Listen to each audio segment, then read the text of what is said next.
Good news na kagad kay Charlie Suarez dahil ang kontrobersyal na pagkatalo ni Suarez kontra yan kay Emmanuel Navarrete ay napila na ng Team Suarez sa California State Athletic Commission. Desisyon maaring mabago at gawing technical knockout win para kay Suarez. Rolly Romero, gusto na unang depensa ng kanyang titulo ay si Pacman agad ang makakasagupa. Dito po galing mga kwento ang balitang ibabagi ko sa inyo. Kaya tara, kwentuhan na!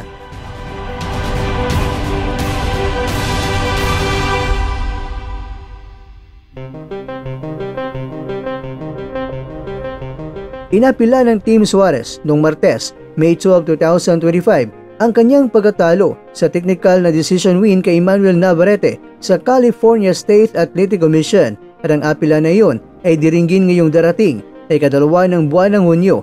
Yan ang balitang ibinahagi ng BoxingScene.com. Kunting balik tanaw lang tayo mga kakwento sa tunay na nangyari.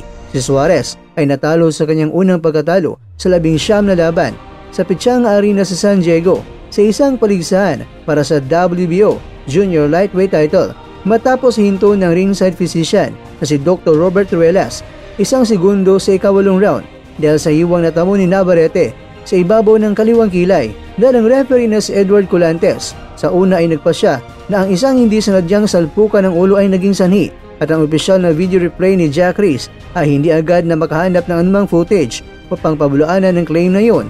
Ang laban ay dinaan sa mga scorecards sa halip na isang technical knockout win para kay Suarez dahil ito ay sanhi mula sa isang suntok at hindi headbutt. Pinaburan ng manghurado itong si Navarrete ng Mexico sa mamamagitan ng mga score na 77-76, 78-75, 77-76 at napanatili niya ang kanyang 130 pounds belt. Ang isang karagdagang replay mga kwento ay lumitaw sa kalaunan na nagpapakita na si Suarez ay naghatid ng isang malakas sa kaliwang kamay na tila nagbukas ang hiwa na sinabi ni Navarrete na 2 layer ang lalim at nangangailangan ng maraming tahi upang isara pagkatapos. Sinabi ni Navarrete na naniniwala siya ang hiwa ay sanhi sa isang headbutt dahil sa kalubhaan nito dahil ang dugo ay dumadaloy ng malakas sa kanyang kaliwang mata sa panahon ng laban.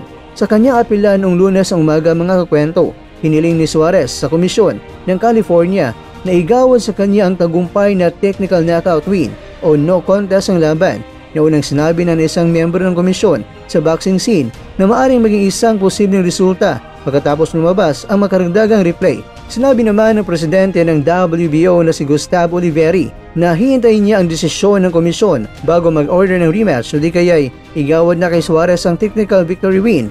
Magdidepende na yan kung anong nga ba ang magiging desisyon ng komisyon. Kaya ngayon mga kakwento, we hope for the best para kay Suarez dahil kung ang desisyon ng komisyon ay TKO victory ay may bagong world champion na tayo. Pero kung no contest, asahan natin ng rematch at doon na mas galingan pa ni Suarez sa rematch.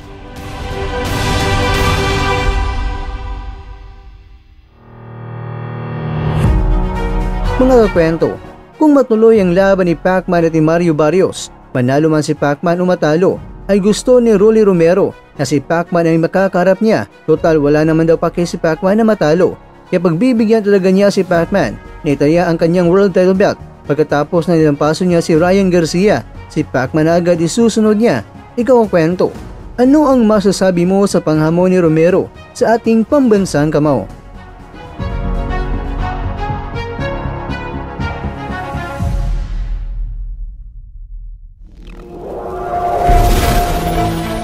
At dyan, nagtatapos ang ating kwento.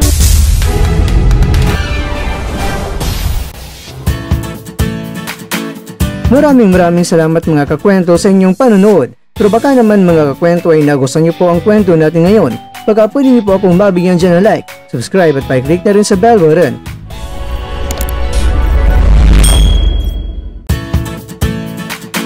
Pero bago tayo tatapos mga kwento ay syempre, shoutout po muna tayo dyan sa ating mga kakwento.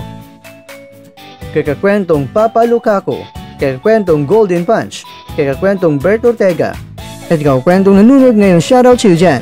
Bueno, hanggang dito na po muna ang ating kwentuhan at abangan nyo na po ating susunod na video. At dito na po yan sa isang channel na kung saan maaring ito'y mga kwentong di pa na kwento sa inyo.